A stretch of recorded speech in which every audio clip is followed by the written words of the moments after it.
Assalamualaikum warahmatullahi wabarakatuh. Halo guys, kembali lagi di channel Makin Studio. Dan di video kali ini adalah pertama kalinya kita membuat seri baru, yang mana waktu sebelum-sebelumnya kita biasanya gaming doang, atau kita biasanya vlog doang.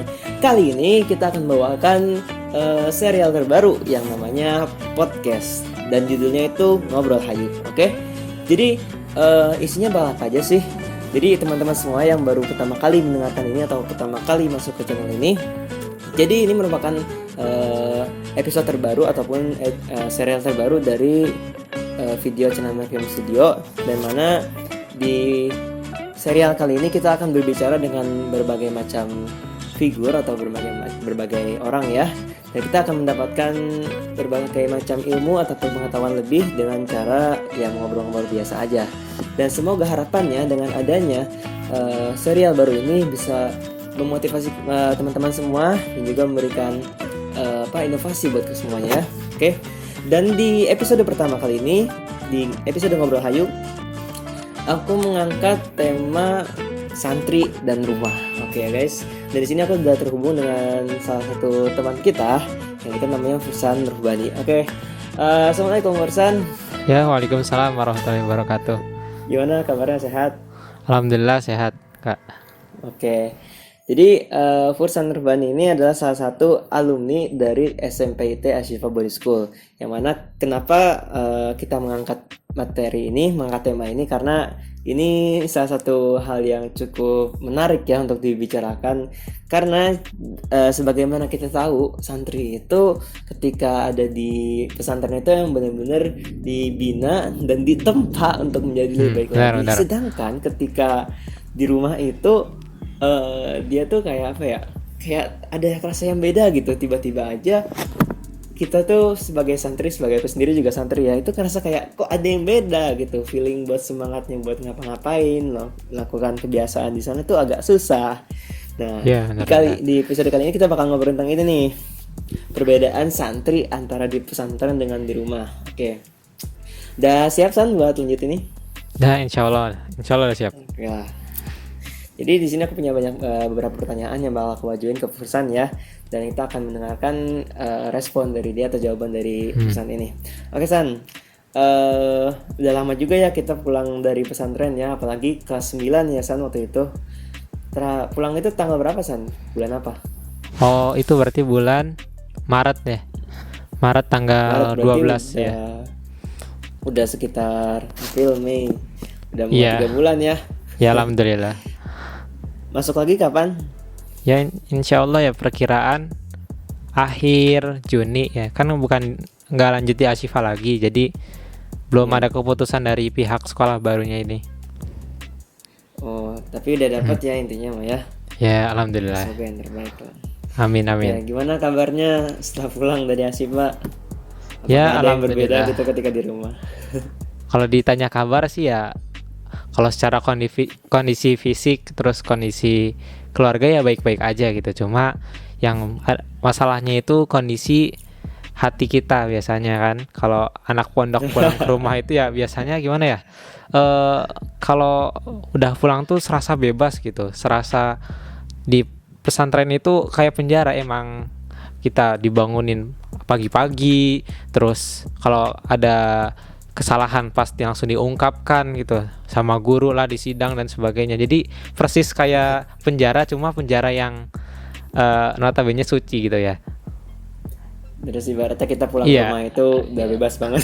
Iyalah, kayak udah selesai lah ya, udah perjuangannya selama di pesantren itu kayak ya udah, alhamdulillah kita nikmatinya ya sekarang.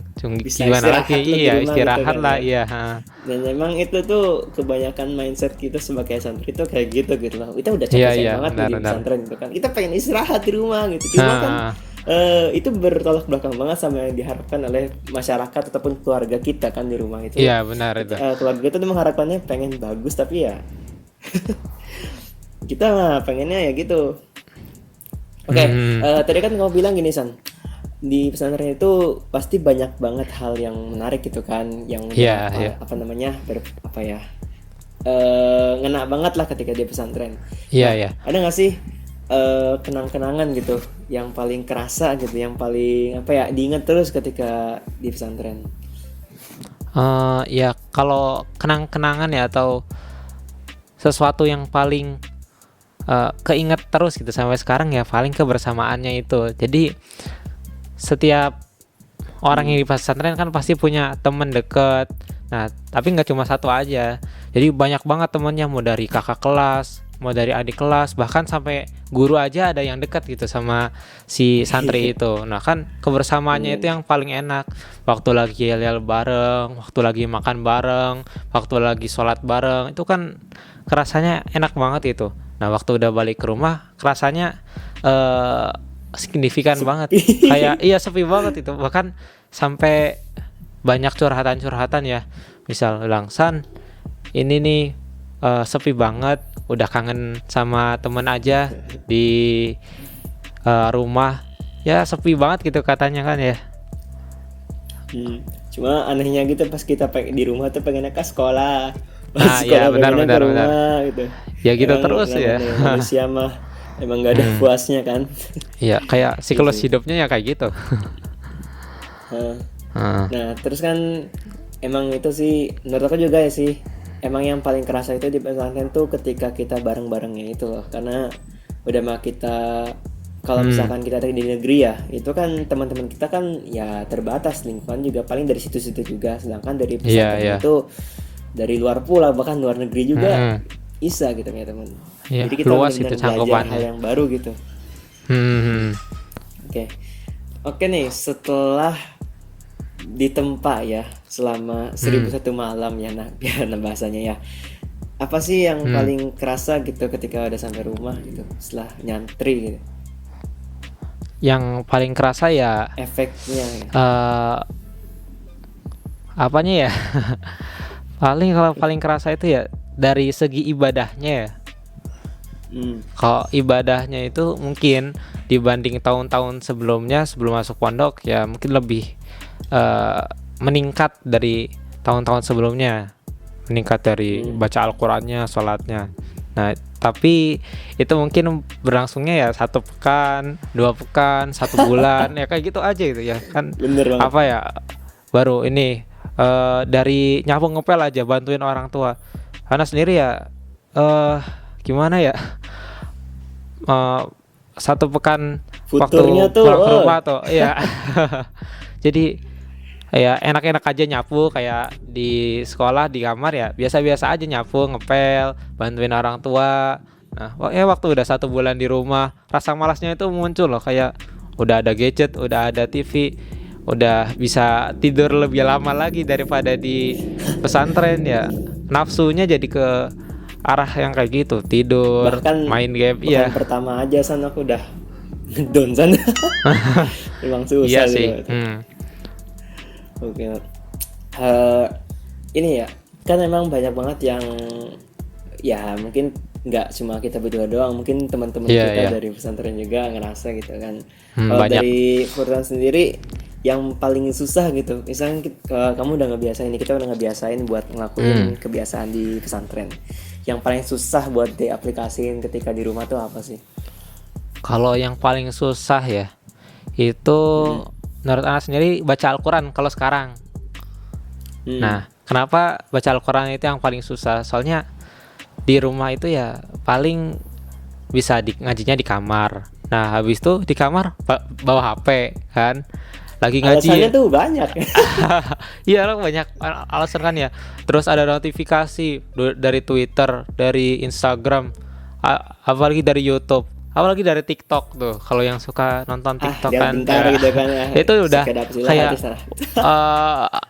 emang gimana ya, TikTok sama Al-Quran itu kayak serasanya ya udahlah mending kita lihat TikTok, kalau banyak yang bermanfaat juga ya udah liatin TikTok. Kalau nggak Itu emang. nonton YouTube ya udah nonton dulu lah sebentar, paling 10 menit durasinya, malah nonton terus. Pas kayak udah gitu. beresnya Iya, itu, udah pas beres beresnya juga ngantuk kan? males.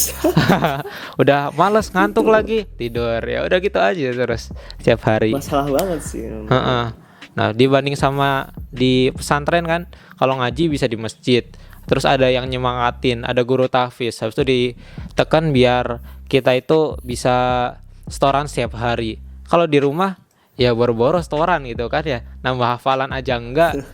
cuma paling Baca juga susah. ya baca aja susah gitu kan ya. Ya Iya. gimana ya? Emang yang paling ini tuh yang paling benar-benar berpengaruh dalam masalah Quran tuh emang apa ya, dorongan gitu. Benar-benar. Dorongan sih, benar. Kalau nggak ada Biasanya motivasinya ya gitu ya. Ya sih, itu dia yang susah. Makanya kenapa kadang tuh kalau dari aku sendiri ya San, di rumah tuh pengen gitu ada teman yang emang tetap punya apa ya, punya kondisi yang sama gitu, rasanya tuh Iya, iya. down gitu, dan emang butuh temen atau butuh orang yang itu bisa nyemangatin lagi lah semangatnya gitu. Hmm. Nah, itu susah gitu. Kalau misalkan kita bicara soal temen kita, temen deket ataupun sahabat yang bisa ngingetin kita, itu tuh bagaikan apa ya San? Susahnya itu ya. Iya, iya. Jadi susah-susah bareng, kalau lagi salah satunya ngedon dibantuin gitu. Kan enak rasanya kalau apa ya, Yang udah apa ya, tenggelam tapi malah ditolongin, ada orang yang bisa nolongin. Nah, tapi ada juga tuh yang awalnya tuh emang udah baik ke kita, tapi lama-lama juga apa ya, Iya, komitmennya iya, tuh benar, hilang benar, gitu benar. kan. Ada juga yang kayak gitu, dan aku juga ngerasain tuh rasa sakit. banyak sih kayak yang kayak gitu kan ya. Tapi intinya mah kalau nggak mau sakit ya yang penting jangan terlalu berharap lah. Iya. Ya kan temen juga itu kan namanya juga apa sih, Manusia kan wasilah ya. kan ya. Wasilah, iya. Iya, sekedar Perantara. wasilah aja sebenarnya, mah aslinya mah tetap aja dari Allah gitu kan. Nah, jadi emang itu ya, termasuk tadi udah terjawab juga faktornya itu ya karena emang fitur ataupun bukan fitur ya. Apa sih bahasanya tuh, aksesoris, bukan aksesoris juga. Kayak apa yang ada di rumah itu bener-bener emang beda. Iya, iya. Kayak pelengkap gitu lah ya. Emang. Dan itu mungkin 80% atau 70%-nya berada di kondisi seperti itu. Benar. Oke lah, jadi emang ya sebagaimana yang kita tahu, kalau misalkan teman-teman yang sudah nonton, yang lagi nonton di podcast ini, emang santri itu salah satu apa ya, bentuk didikan murid yang berbeda dibandingin sama sekolah yang lainnya. Gak seperti sekolah negeri, gak seperti sekolah-sekolah umum lainnya lah. Memang, tapi kita juga nggak bisa nyamain semua pesantren itu ya itu gitu lah. Bahkan kita ngebandingin misalkan Asyifa dengan Husnul Khotimah misalkan, yang ya tetap saudaraan lah, sekalipun Husnul lebih tua ya, jauh lebih tua daripada Asyifa. Iya. Asyifa itu memang lebih menguatkan di akademik gitu, sekalipun memang pesantren tapi emang Qurannya dapat, tapi akademiknya juga lebih dikuatin lagi. Ya contohnya pekan lalu itu, beberapa hari yang lalu aja ada KSN misalnya, kalau kamu tahu ya, di SMA itu ada KSN, dan kita tuh yang ikut KSN tuh benar-benar difasilitasin. Mereka datang ke Asyifa buat ikut lombanya, dikasih makan yang enak segala macam. Jadi emang kalau masalah akademik itu emang benar-benar dikuatin banget. Sedangkan Qurannya ya masih oke lah, masih seperti rata-rata pada pesantren pada umumnya. Iya, benar. Sedangkan kalau misalnya kita ngebicarain Al-Kahfi itu kan beda lagi fokusinnya kan. Jadi itu emang dalam misalkan belajar agamanya dibagi lagi lebih banyak dalam bahasa Arabnya. Termasuk Asyifa juga sebenarnya sekolah yang pengen nguatin dalam bahasa, tapi ya karena emang dari awalnya agak telat jadinya mau ngembangin bahasanya itu susah. Sedangkan kalau misalkan kita bandingin sama Gontor yang emang basicnya aja udah, gimana kita belajar bahasa Indonesia tapi pakai bahasa Arab ya, gimana? Iya. Nanya ini malah dijawabnya pakai bahasa Arab gitu kan. Mind blowing sekali. Iya, benar. Belajar bahasa Arab udah kayak belajar bahasa Indonesia jadinya kan. Iya, bahasa kesehariannya. Nah itu. Nah, jadi dengan basic atau dengan apa ya, konsep pesantren yang berbeda-beda itu juga menghasilkan santri yang berbeda-beda juga. Cuma ya tetap aja mau gimana pun juga, yang namanya tetap kita remaja gitu kan, pasti masa-masanya kita pengen merasakan senang-senang ataupun itunya. Jadi ketika di rumah itu tetap aja ada. Iya. Banyak banget malah.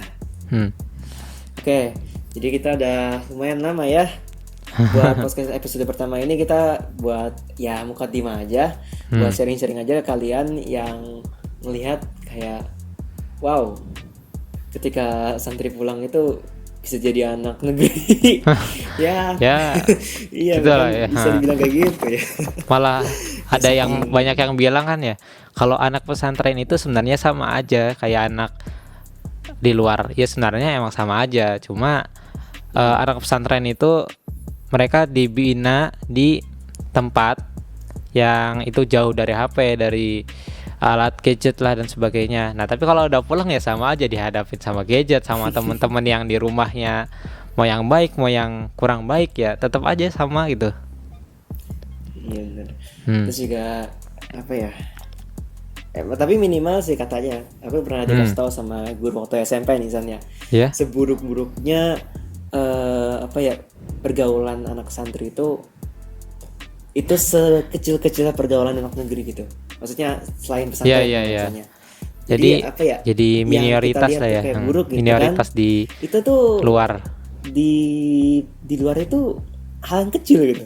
Padahal bagi kita sebagai santri itu wah itu udah parah banget tuh. Iya udah. Padahal kalau misalnya kita lihat di luar itu lebih parah daripada itu gitu lah. Jadi seburuk-buruknya pergaulan santri itu masih seminimal-minimalnya pergaulan di luar gitu, pergaulan bebas di luar.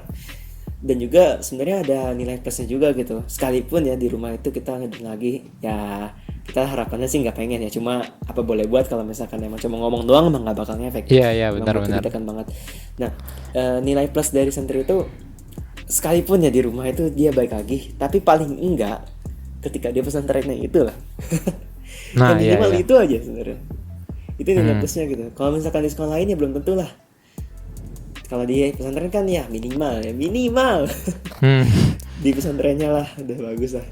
Oke lah. Oke San, jadi dari tadi kita udah banyak banget ya ngomongin tentang sharing santri dan di rumah.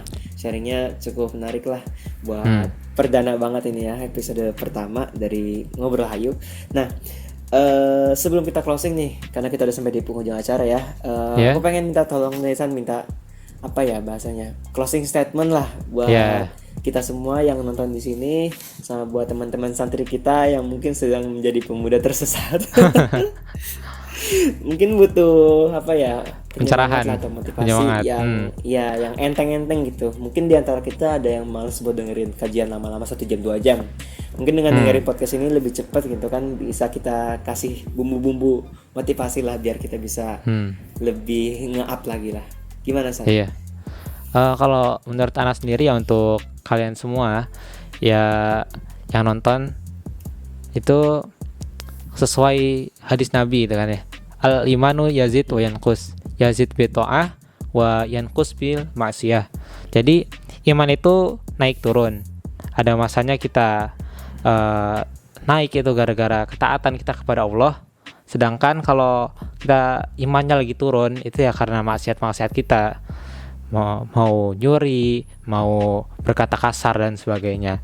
Tapi dorongan untuk berbuat maksiat di rumah itu menurut saya sendiri ya, itu lebih banyak lebih besar daripada waktu di pesantren, kalau di pesantren. Nah, jadi mau itu anak pesantren, mau itu anak sekolah negeri, mau itu anak sekolah yang IT-ITan kayak gitu, ya sama aja. Yang ngontrol itu ya diri kita sendiri, nggak bisa orang lain ngontrol. Walaupun orang tua udah ngingetin kayak gini, ya yang ngelaksanain kan kita. Mau kita taat kepada orang tua, mau kita ibadah, ya kita sendiri gitu. Nggak bisa maksa, maksudnya orang lain itu nggak bisa maksa kita untuk berbuat lebih baik. Jadi closing statement yang pengen dikasih di podcast santuy ya tadi apa? Ngobrol Hayuk. Nah, ngobrol hayu ya. Ngobrol hayu di sekarang itu, waktu kita lagi ngedown, itu bukan saatnya untuk kita menyerah gitu. Bukan saatnya untuk kita nyari kesimpulan bahwa kita itu udahlah, kita udah kayak gini orangnya, ya udah lanjutin aja kayak gini. Udah kayak gini ya udah kayak gini aja. Enggak usah berubah lagi yang ke lain. Percuma aja kalau kayak gini nanti kayak gini lagi. Ya itu bukan sesuatu yang apa ya diharapkan sama orang-orang. Kalau kita terjerumus malah ya bisikan setannya kayak gitu pasti banyak orang kan. Kalau udah jatuh ya jatuh aja, nggak usah berdiri lagi. Nah itu kebanyakan orang bermindset seperti itu. Nah kalau udah jatuh ya udah berdiri, jangan sampai jatuhnya malah makin parah lagi. Kalau jatuh ke jurang malah makin lagi kan lebih bahaya lagi, membahayakan keselamatan, membahayakan orang lain juga mungkin. Nah, waktu jatuh kita berdiri langsung, berdiri lihat lukanya. Nah, kalau udah lihat lukanya kita perbaiki lagi, diobati, terus cari tahu caranya biar kita nggak terjerumus lagi ke dalam lubang kesesatan itu ya. Masa mau jadi lebih buruk sih daripada keledai yang kalau dia jatuh di sesuatu lubang ya, keledai itu yang nggak bakal jatuh lagi di situ insya Allah. Jangan sampai lah ya kita lebih buruk daripada seekor hewan gitu. Paling itu sih Kak yang Ana sampaikan di sini. Oke, terima kasih banyak ya buat Bursan udah mau Ya, sama-sama, jadi Kak. apa ya? Jadi buat kita ngobrol di episode pertama banget. Jadi kita belajar banyak banget ya tentang klarifikasi seorang santri ketika di rumah seperti itu. Ini lebih banyak lagi itu masalah-masalahnya. Iya, ya itu klarifikasi lah santri seperti itu. Sebenarnya kita sendiri juga sedang berusaha gitu. Cuma emang kurang motivasi aja sebenarnya. Makanya buat kalian para teman-teman santri, silahkan cari motivasi sebanyak-banyaknya dan lakukan gitu. Karena emang kalau misalnya kita cuma motivasi doang, sekedar dengar doang, Iya. telinga tidak menggerakkan kita. Benar. Sama ini Kak, Tapi sebentar. mendorong Ada aja. Oh iya, satu lagi nih. Kan waktu itu pernah lihat ya di TikTok ada orang yang ngasih motivasi. Nah ceritanya si orang itu ngasih 100.000. Ini ada yang mau nggak 100.000? Banyak yang ngacung tangan. Nah yang ke depan itu cuma satu orang, itu kan di panggung ya, malu lah ya kalau misal maju. Ya udah maju seorang, dikasih lah. Nah terus akhirnya si ini bilang apa ya, keberuntungan itu cuma bisa diambil sama orang yang mau dan maju. Nah banyak orang yang mau tapi mereka nggak maju, ya cuma bilang mau aja. Nah itu si orang ini ngasih 500.000. Ada yang mau nggak ini? Banyak yang maju ke depan. Nah orangnya bilang sayang sekali, kesempatan cuma datang satu kali. Nah udah pada balik lagi. Nah terus si orang ini ngasih lagi 100.000. Nah ada orang yang maju ke depan, dikasih lah. Kesempatan itu emang nggak bisa datang dua kali, tapi kesempatan itu datang kepada orang yang mau berusaha. Nah kalau yang mau berusaha ya insya Allah dapat itu. Walaupun kesempatan kedua itu nggak bisa didapat, tapi paling minimal dia bisa dapat kesempatan yang lain dari berusaha tersebut. Ada yang emang ngambil pelajaran, ada yang kesel juga. Iya, benar. Eda ya, ini orang yang kayak. Iya. Oke, tapi Namanya bagus orang sih itu ya. Yang penting kita mau berusaha, intinya gitulah. Iya, mau Karena berusaha. memang nggak bakal ngasih beban kecuali kita sanggup buat mengangkat beban itu kan. Benar.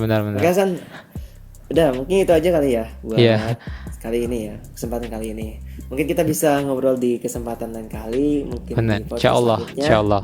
Bicarain topik yang lebih hangat lagi, yang lebih asik lagi mungkin ya. Oke, buat episode pertama dari episode perdana juga dari serial Ngobrol Hayu kali ini mungkin cukup sampai di sini saja. Kita sudah belajar banyak banget tentang santri dan rumah. Ya kita sudah mengetahui kenyataannya seperti apa. Ya kita bersama-sama berharap dan berusaha agar kita bisa semakin lebih baik lagi ke depan. Amin. Insya Allah. Oke. Sekali lagi terima kasih buat semuanya sudah nonton, dan juga terima kasih buat Bursan yang telah setelah senang hati juga ngobrol dengan kita di kali ini. Sampai jumpa di video selanjutnya. Oh ya, jangan lupa juga buat like dan subscribe ya, biar kalian ketinggalan video-video terbaru. Notif juga ya. Makanya yang ikhlas aja lah, jangan terus. Oke. Benar. Oke, sampai jumpa di video selanjutnya. Assalamualaikum warahmatullahi wabarakatuh. Dadah. Waalaikumsalam warahmatullahi wabarakatuh.